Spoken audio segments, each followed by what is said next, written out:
Como vai, professora Nara? Nós somos os alunos do primeiro termo de Psicologia da Universidade Federal de São Paulo e iremos apresentar um panorama geral sobre o conceito de plágio. Agradecemos sua atenção e esperamos que o vídeo seja proveitoso. A diluição da voz autoral por meio de ato ilícito. Eni de Lourdes Pucinelli Orlandi. Para começarmos, eu gostaria de falar um pouco sobre o direito do autor.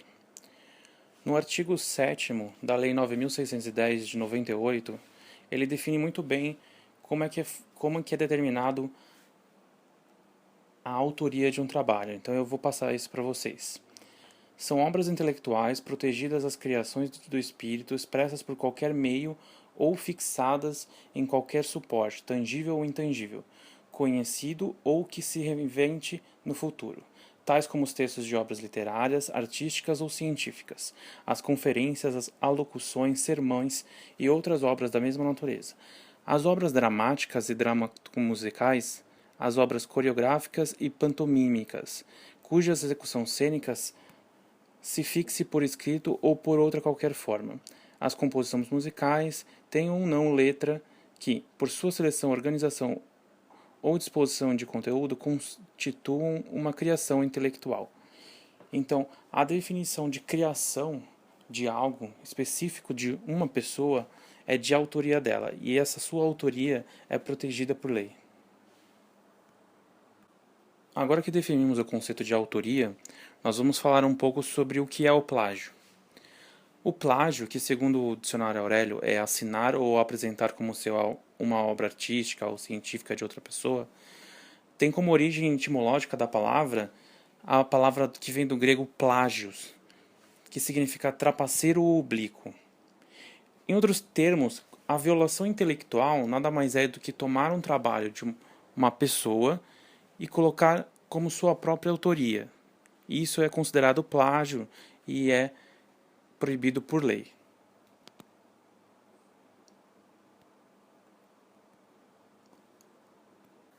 Antes de abordar as formas de plágio, eu queria deixar claro que existem duas formas desse ato ser cometido. Existe a forma intencional, que é quando a pessoa, por má fé, ela vai e comete o ato ilícito. E existe a forma não intencional, é quando a pessoa, por uma ignorância da regra ou simplesmente não conhecer o fato, ele acaba cometendo plágio nos seus trabalhos. As formas entre si, elas são inúmeras, mas a gente pode aqui colocar as 4 principais formas. Nós temos o plágio integral, que é a transcrição completa e sem fonte de uma obra.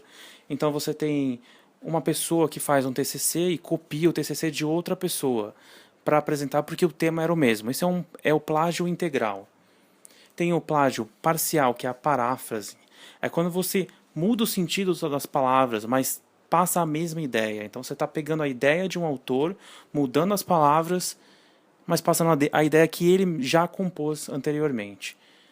E o plágio conceitual, que é a reprodução da ideia em si, né? A ideia que foi criada por alguém, foi produzida por alguém e você replica ela, como se fosse sua. E a forma mais curiosa que a gente viu durante esses trabalhos é o autoplágio. Então, o autoplágio nada mais é que quando o autor, que já criou uma obra anteriormente, ele produz uma nova, cria a expectativa do seu leitor de que vai receber algo novo, mas quando na verdade ele está recebendo uma coisa que contém partes das obras que já foram passadas. Então o autoplágio é como se o próprio autor se plagiasse.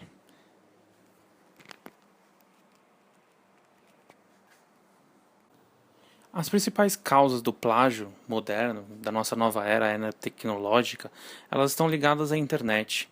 A internet e o fácil acesso à informação puderam deixar aberta para as pessoas do mundo inteiro trabalhos científicos, trabalhos acadêmicos, para as pessoas que estão em lados opostos do nosso planeta.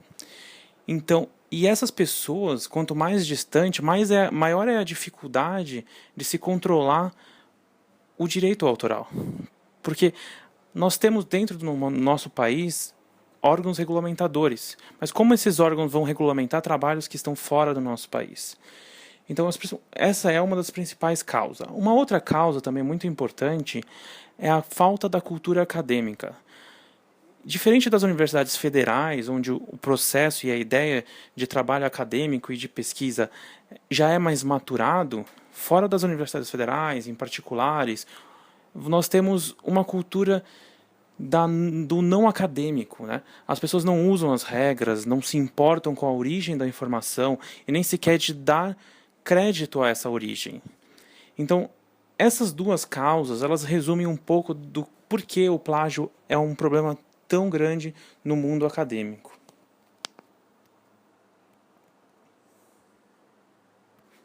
Agora que a gente definiu as causas, fica fácil a gente dar uma ideia do combate ao plágio. Duas medidas são importantes nessa área. Uma maior atuação dos órgãos públicos e dos membros da sociedade civil, como por exemplo a OAB, seria muito importante para a fiscalização e o combate dessas pessoas que cometem esse crime. Essa mobilização social e essa intervenção poderia ajudar a diminuição dos casos que acontecem. A segunda parte é a formação de acadêmicos preparados para incentivar a autonomia intelectual. Nós temos hoje acadêmicos sendo formados que não cumprem as regras, que não trabalham a ideia de autoria. Então, quando eles forem para o mercado e forem formar outros acadêmicos, eles vão replicar essa ideia. E esse ciclo do plágio vai continuar se replicando. Então a ideia é combater isso na origem, combater isso pela educação. As nossas referências bibliográficas foram os textos Entre o Plágio e a Autoria, Qual o Papel da Universidade? O texto número 2, O Plágio, Cópia e Imitação, uma reflexão cada vez mais indispensável. O texto número 3, O Produtivismo na Era do Publique, Apareça ou Pereça, um equilíbrio difícil e necessário. E o texto número 4, Vozes diluídas no plágio, a desconstrução autoral entre os alunos de licenciatura. Também foram consultados o Dicionário Aurélio e um texto sobre a definição, direitos e proteção do autor. Para terminar, eu gostaria de citar uma frase de um dos autores dos textos que nós usamos como referência. A frase é: esse processo evidencia a voz do outro, autor, e ofusca as concepções críticas do pesquisador. Wagner Teixeira Dias. Agradeço a sua atenção e obrigado.